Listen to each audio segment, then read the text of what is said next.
최근 일본 사회를 발칵 뒤집어 놓은 사건은 통신 판매 사이트의 위안화 결제 사건입니다.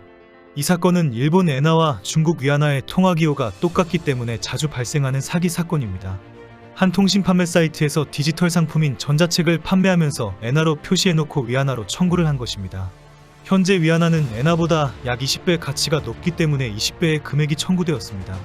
일본 언론과 소비자 단체가 나서고 있는 와중에 그 사이트가 한국 업체이다라는 소문이 났습니다.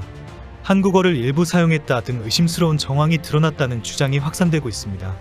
일본에서는 무슨 사건이 생기면 무조건 한국인이다라는 것을 먼저 찾고 끼워 맞추기 때문에 지금 상황도 심상치 않습니다. 최근 일본에서 통신 판매 사이트에서 상품을 구입하면 청구 시에 20배가 되는 경우가 많이 발생하고 있습니다. 이것은 일본의 엔과 중국의 위안화가 같은 화폐 기호를 가지고 있기 때문입니다. 최근에도 한 일본인이 가이드북을 1680엔에 구입을 했는데 32,916엔의 청구가 들어왔다고 합니다. 이유는 알고 보니 1680엔이 엔화가 아니고 위안화로 표시되어 있었기 때문입니다. 엔위안 환율로 1680위안이 32,916엔으로 청구된 것입니다. 4월 20일 현재 환율은 1위안은 19.55엔으로 중국 화폐가 약 20배가 비싼 가격입니다. 이번에 문제가 된 통신 판매 사이트는 켈리켈리라고 하는 곳인데 의도적으로 헷갈리게 만든 고의성이 보입니다. 결국 일본 국민생활센터라고 하는 소비자 단체는 이 사이트의 이용을 주의해야 한다라고 경고하고 나섰습니다. 국민생활센터는 현저하게 소비자를 오인할 의도를 가진 부적절한 사이트로 보인다라고 밝히고 있습니다. 환불을 희망하는 소비자들에게 켈리켈리 사이트는 디지털 제품이기 때문에 환불이 곤란하다라는 답장을 보내왔습니다. 이미 판매 규약에도 전자책은 교환 환불이 되는 상품이 아니니 구입 시에 유의해라라고 안내했다고 주장하고 있습니다. 이 사이트는 캘리그래피 관련 재료와 가이드북을 판매하는 사이트입니다. 현재는 제대로 연결되지 않고 있습니다. 영어와 일본어, 한국어 캘리 가이드북을 각각 판매하면서 인스타그램에도 관련 정보를 게재해왔습니다. 이미 지난 1월부터 이런 피해자가 속출하고 있지만 어제부터 갑자기 언론에서 다루기 시작하면서 큰 사회 문제가 되고 있습니다. 이 와중에 켈리 사이트는 한국인이 운영하고 있다라는 소문이 확산되고 있습니다. 이 사이트는 일본인을 위한 일본어 캘리그래피 연습 가이드 북과 함께 초보자를 위한 한국어 캘리그래피 가이드북을 주로 판매하고 있습니다. 한국어를 배우는 일본인들이 한국어를 예쁘게 적고 싶다라고 원하기 때문입니다. 현재 야후재팬에서 켈리 사이트의 초보자를 위한 한국어 사이트를 클릭하면 야후재팬의 경고가 뜹니다. 야후재팬은 이 사이트는 불법이거나 위험할 수 있다. 다른 사이트를 이용해라. 꼭 이 사이트를 이용해야 하는 경우 이용에 의한 손해나 리스크가 발생할 가능성이 있다는 것을 이해해라라는 경고 메시지를 연결해 두었습니다. 현재 이 사이트는 폐쇄되었고 연결이 되지 않는 상황입니다. 그런데 켈리 사이트의 인스타그램 계정으로 연락을 했고 이메일 답장을 받았다는 사람이 나타났습니다. 인스타그램 계정을 통해 메일 문의를 했다. 답장 메일에는 일부 한국어로 적혀있는 표현이 있다. 받은 답장에 한국어가 적혀 있었다라고 해서 한국인이 사업주의다라는 추측을 한 것입니다. 이미 일본 내 SNS에서는 한국인에게 당했다라는 반응이 올라오고 있습니다. 현재 한국인이 운영하고 있는 것으로 알려져 있다. 애초부터 한국인에게 속은 우리가 잘못이다. 아무런 근거도 제시하지 않고 결국 한 개의 불확실한 주장이 나오면서 졸지에 한국인이 사기를 쳤다라는 식의 소문이 확산되고 있습니다. 문제는 이런 사건들이 매년마다 수백 건이 발생하고 있다는 것입니다. 일본 내에서 이렇게 오인하도록 결제창을 만들어서 한 번에 상당한 금액을 편취하고 사이트를 폐쇄해버리기 때문입니다. 실제 100만원 상당의 제품을 10분의 1 가격인 10만원에 판다고 하면 순식간에 수백 명이 몰려와서 결제를 해버리는 식입니다. 그러고는 위안화 결제로 200만원 청구해버리는 것입니다.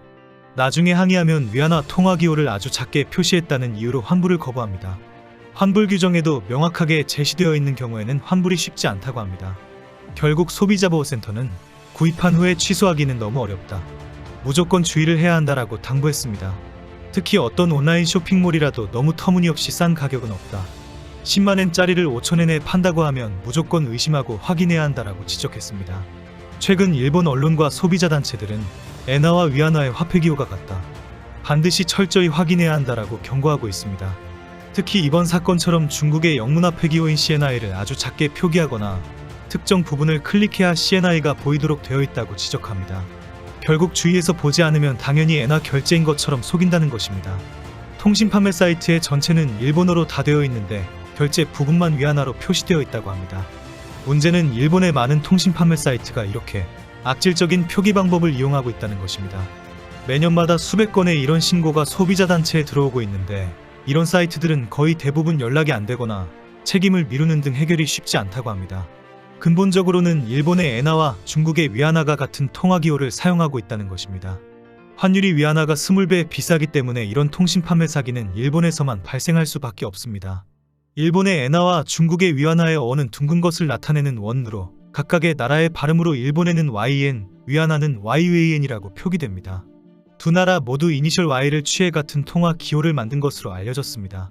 국제적으로 이렇게 통화 기호로 많은 문제가 발생하면서 서로 상대 국가를 원인으로 지목하고 있습니다. 일본이 먼저 고대 일본 돈을 원형으로 통일하면서 둥근 원자인 N이라고 부르게 되었다라고 주장합니다. 중국은 16세기 후반 스페인과의 무역에서 은화를 가지고 들어왔는데 이때 스페인 은화를 둥글기 때문에 은원이라고 불렀다라고 합니다. 이때부터 둥글다는 뜻의 원이 화폐 단위로 등장하게 되었고 후에 원이 획이 많고 복잡하다는 이유로 음이 동일한 으뜸원이 사용되었습니다. 그리고 이 으뜸원을 영어로 YUAN이라고 표시하고 다시 통화기호로 표시했다고 합니다. 결국 일본 정부는 중국이 뒤늦게 일본을 따라 했으니 이제라도 통화기호를 다르게 만들어야 한다라고 주장합니다. 이런 주장에 대해 만물유래설을 주장하고 있는 중국이 그냥 인정할 리가 없습니다.